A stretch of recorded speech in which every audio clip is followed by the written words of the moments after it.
머신러닝에 대해서 설명을 드리도록 하겠습니다.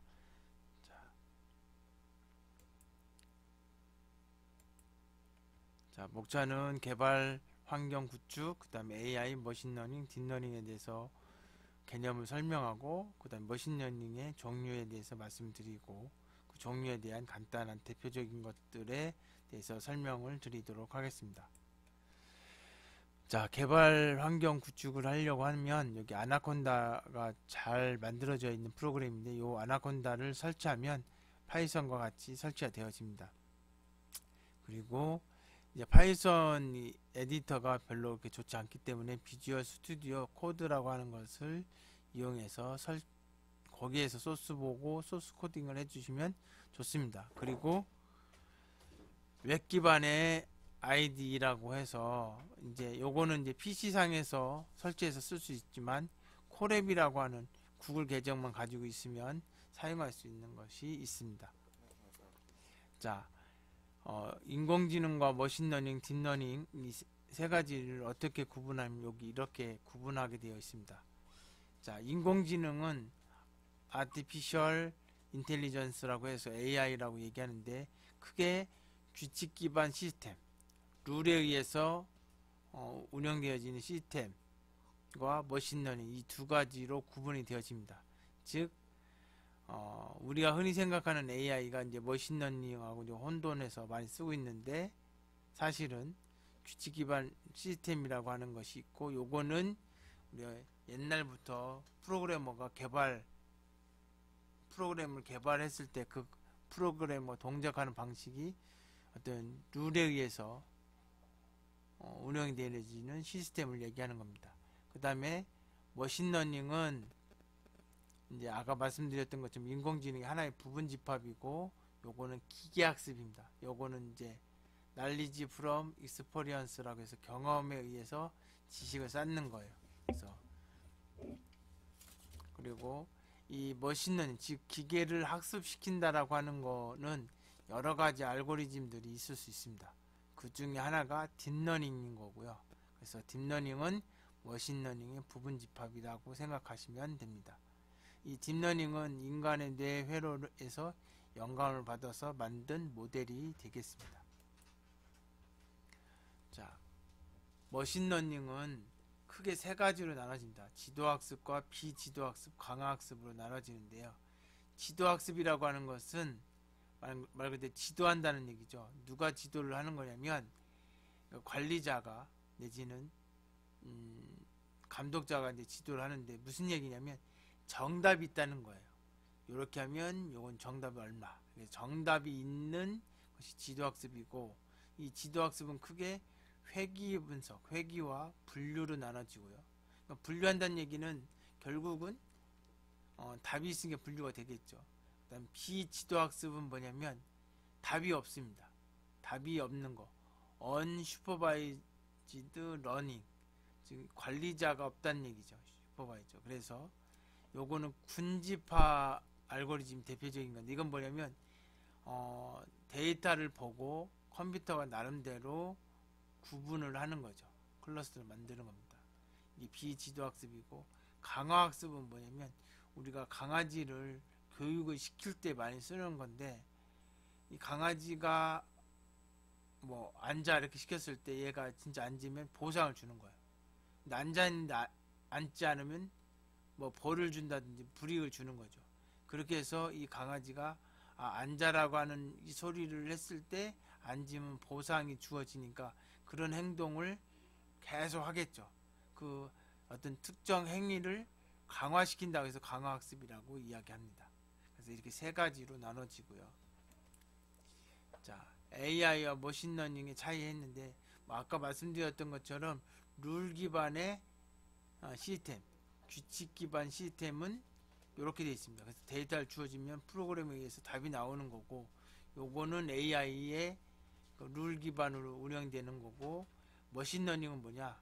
AI에서 머신러닝은 데이터와 답을 주면 그거에 의해서 규칙을 만들어내는 것이 머신러닝이다. 이렇게 이해하셔도 됩니다.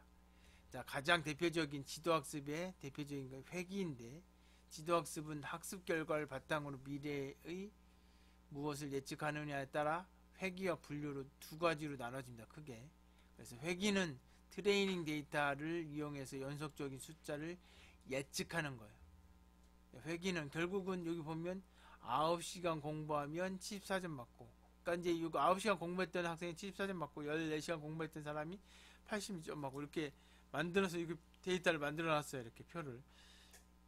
그러면 이게 대충 비례하잖아요. 그죠? 그렇게 예를 들어서 만약에 40시간을 공부한 사람은 약 한 95점 맞을 것이다. 예측할 수 있다는 얘기죠. 지평수가 이제 9평일 때는 뭐 이게 뭐 740만 원이다.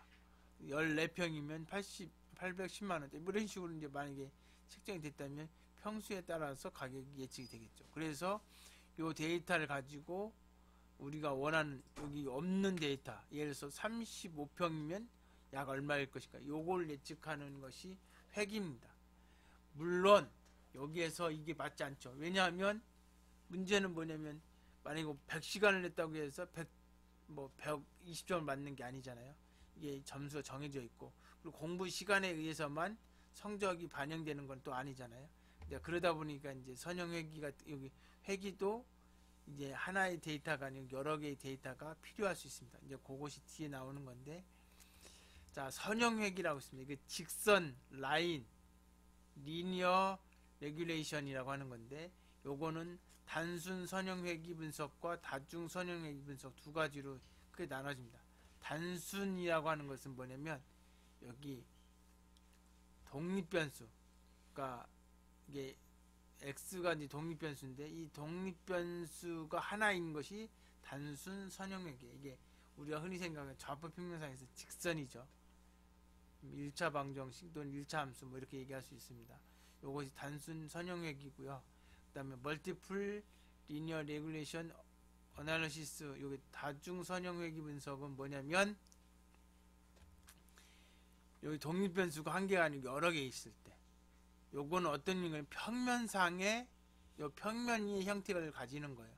요거는 뭐냐면 성적이 y가 이제 종속 변수인데, 이 성적은 뭐에 의해서 결정되냐면 공부의 양, 그 다음에 과외한 시간, 그 다음에 집중도, 뭐 이런 여러 가지 요인에 의해서 결정될 수가 있죠.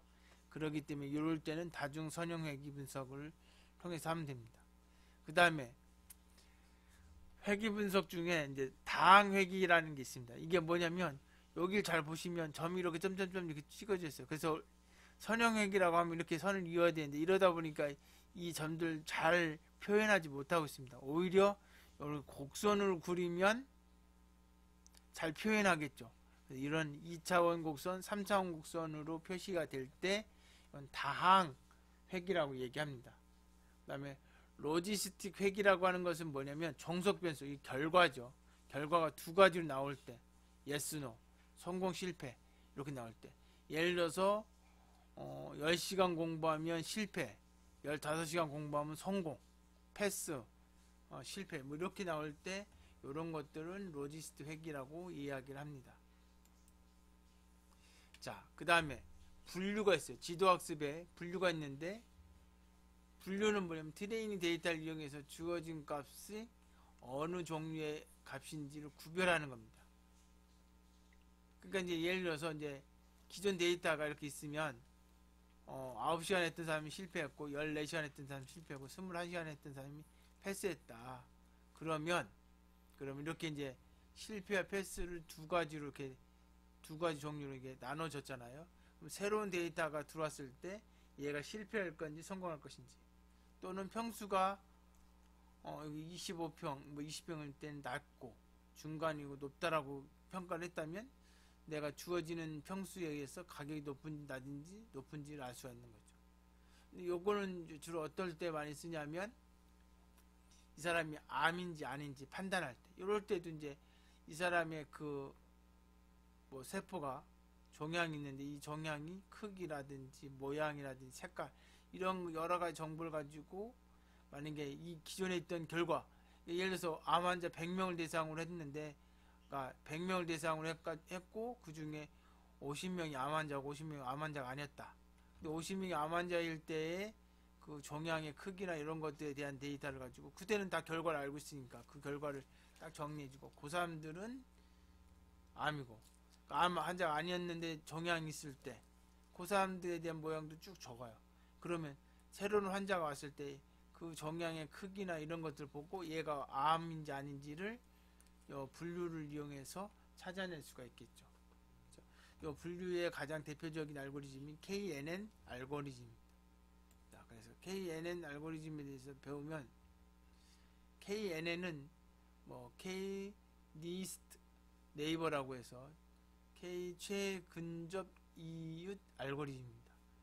뭐 요걸 약자를 따서 KNN이라고 하는데, 지금 요 그림을 보시면 지금 크게 동그라미하고 세모로 두 가지 종류로 이미 분류가 되어 있습니다. 그죠? 그러면 이 요걸로 하려면 모든 데이터가 XY 평면상에서 표시가 돼야 돼요. 즉 좌표값 위치가 있어야 된다는 얘기죠. 새롭게 입력되는 n, 여기 새롭게 입력되는 n이 있으면 이게 여기에 들어가는지 여기에 들어가는지를 결정해야 되는 겁니다. 근데 KNN 알고리즘은 어떤 식으로 해서 이 n을, 요 n이 어디에 들어가는지 결정하느냐, 이렇게 결정합니다.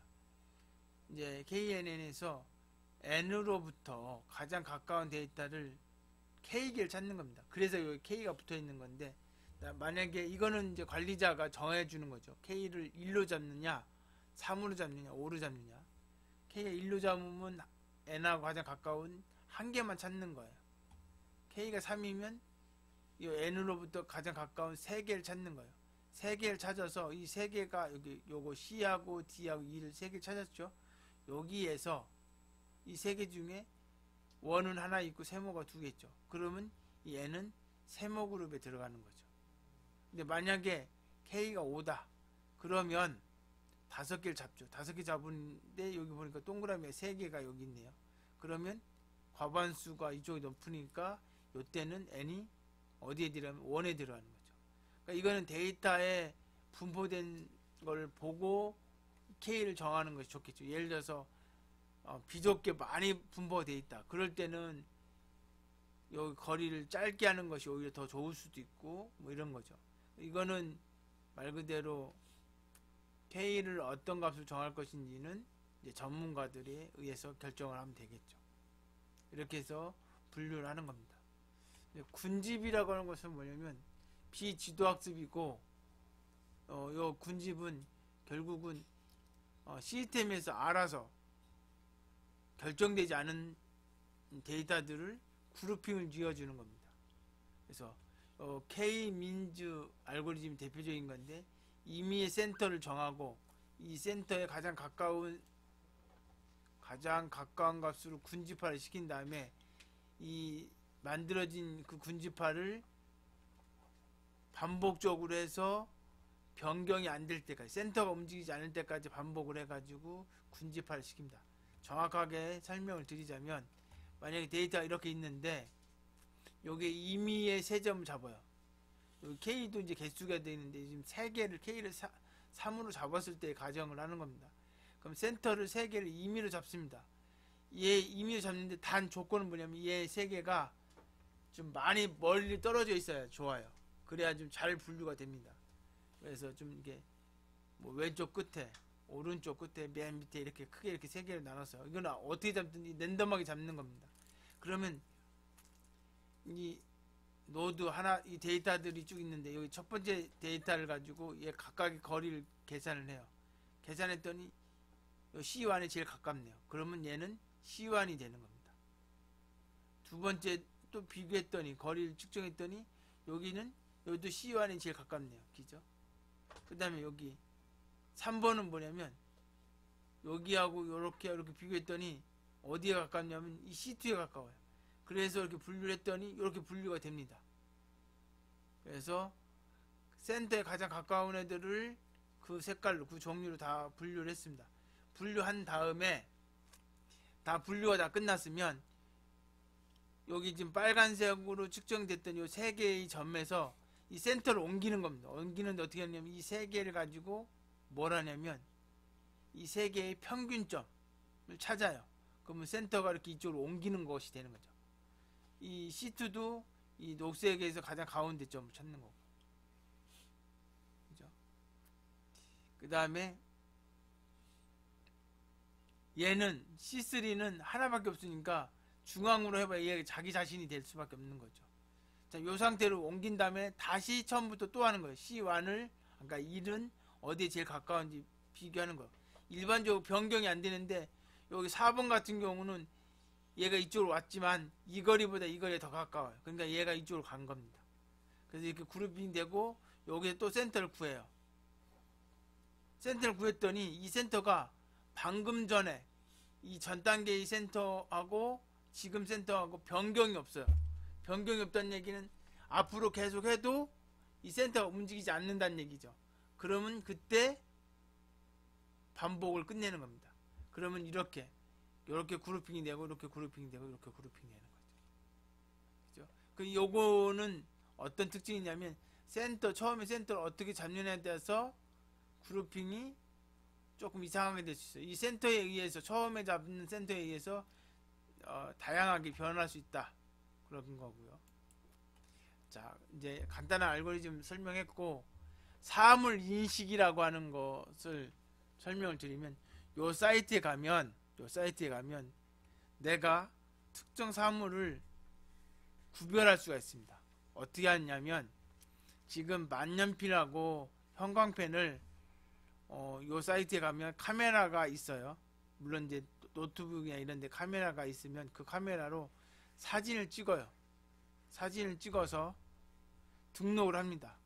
그래서 제가 이제 만년필을 여러 개를 등록을 했어요. 근데 형광펜도 여러 개를 등록을 했습니다. 그래 놓고 요거를 학습을 시킵니다. 학습을 시키면 학습된 모델이 생성이 되죠. 그리고 나서 새로운 만년필, 여기 등록 안 된 새로운 만년필을 딱 대면 얘가 만년필일 가능성이 몇 퍼센트, 형광펜이 될 가능성이 몇 퍼센트 이렇게 화면에 출력이 됩니다. 그래서 사물을 구별한다는 거죠. 요거는 이미 트레이닝을 했고 그 트레이닝에서 나온 그 모델을 가지고 실제로 요 사물 인식을 하는 예제를 보여드리는 겁니다. 요 프로젝트는 논수산물 가격 예측 프로젝트인데요. 선형회계를 이용해서 배추 가격을 예측하는 겁니다. 요거는 인터넷에 이제 동영상 강의 자료를 가지고 만든 건데, 이제 클라이언트는 이제 웹브라우저를 통해서 서버에 접속을 하고 서버에서 기온하고 강수량을 입력을 하게 되면 그걸 가지고 이미 학습된 모델을 가지고 예측을 하는 겁니다. 자, 이렇게 하기 위해서 이제 먼저 학습 모델을 만들기 위해서는 데이터가 필요합니다. 그래서 기상청에서 평균 기온, 최저, 최고 강수량을 가지고 옵니다. 이렇게 가져오는 방법은 이 사이트에 들어가서 이렇게 선택을 해주고 검색을 하게 되면 파일을 다운받을 수가 있습니다. CSV 파일을 다운받아서 정렬을 하면 되고, 그 다음 요거는 뭐냐면 그 날짜에 논수산물 가격 정보를 가지고 오는 겁니다. 그럼 두 개의 데이터를 가지고, 두 개의 데이터가 뭐냐면 기상청에서 온 기온과 강수량 정보하고 논수산물에서 온 가격 정보하고 날짜는 똑같을 거 아니에요. 날짜를 기준으로 해서 평균 기온, 최저 기온, 최고 기온, 그다음 강수량을 다 입력을 하고 그때의 가격을 적어 놓습니다. 자, 이렇게 하다 보면 어떤 문제가 생길 수 있냐면, 가격은 주말은 논산물 판매를 안 해요. 그래서 가격이 없습니다. 그래서 그런 데이터를 좀 삭제한 겁니다. 여기서 지금 1월 2일날, 3일날이 없는 이유는 토요일, 일요일이라서 없는 거예요. 그럼 그런 것들 다 빼고 정지해서 이걸 갖고 학습을 하는 거죠. 그래서 데이터 파일을 정지하고 요걸 선형회기로 학습을 합니다. 그래서 모델을 생성하면 이렇게 모델이 생성이 됩니다. 모델이 생성이 되고, 자, 그거를 이제 웹서버를 구축한 다음에 넣어놓으면 이렇게 웹브라우저에서 접속을 하게 되면 평균 기온과 최저,